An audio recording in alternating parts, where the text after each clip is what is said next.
Hello, good day. My name is Alberto Tawada, and today we're going to talk about languages without a grading system.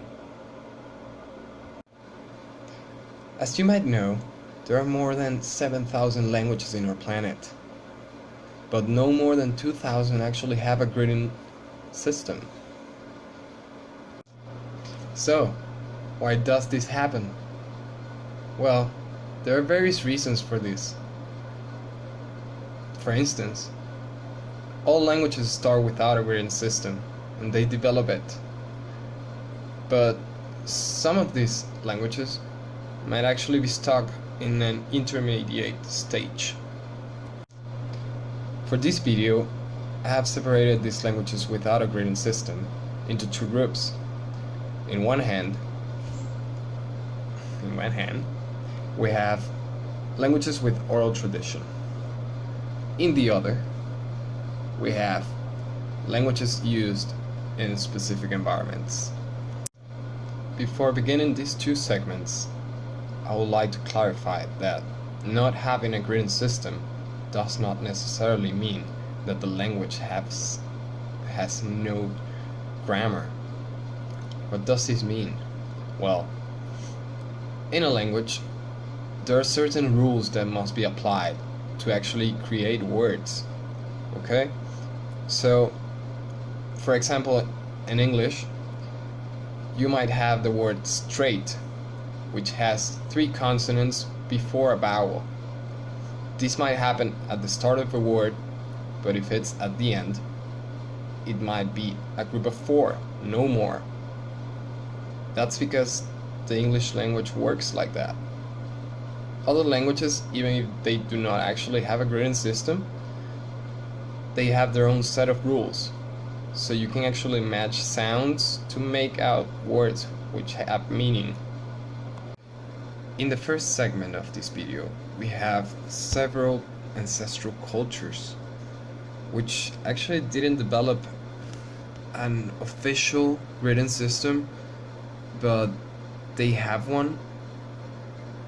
An example of this, you might say, the Inca culture.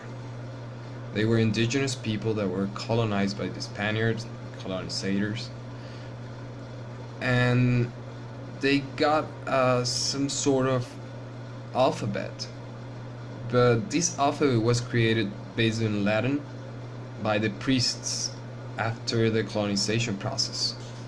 So this way they could actually use their language to assimilate their culture better and make them work, since they were used as slaves.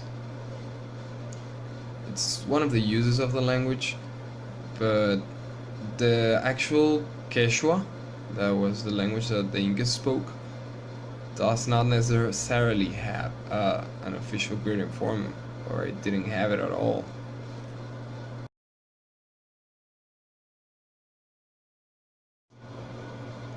These ancestral cultures might also have a grading system, but they were forced to abandon it. Sometimes the language works as a group of dialects, which their speakers do not actually agree on an official grading system, so that's a way they don't actually establish a grading system for the whole language. This is the case of Vespe, a Finno-Ugric language spoken in northwestern Russia, which had 3 dialects, and the speakers could not actually agree on a grading system, so they don't actually have one. Sometimes languages are used as vernaculars for pre-literate societies. An example of this is the Kiwa of Papua New Guinea, which linguists have actually studied and documented, but their speakers do not actually have a grading system, an official grading system. On the second segment, we have languages used in specific environments. What do I mean with this, and why did I choose this name? Well, there are some languages used for specific people. At first we have sign language. I actually choose to create this second segment do the sign language because I think it's really useful. It helps people with speech and hearing disabilities to communicate and express themselves, something that other language may not reach. These people are actually unable to produce or to understand properly the sounds, and this is actually a great way for them to communicate and understand other people so they can cover their needs and help others or just live their lives as they want to. For the second example in this second segment, I would like you to watch this video that I'm gonna share with you. It's about some specific people who have developed one language without a grading system, and it's only usable for people who live in mountains or in mountainous terrains. I hope you enjoy as much as I did.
Well guys, this was all for today. I hope you enjoyed.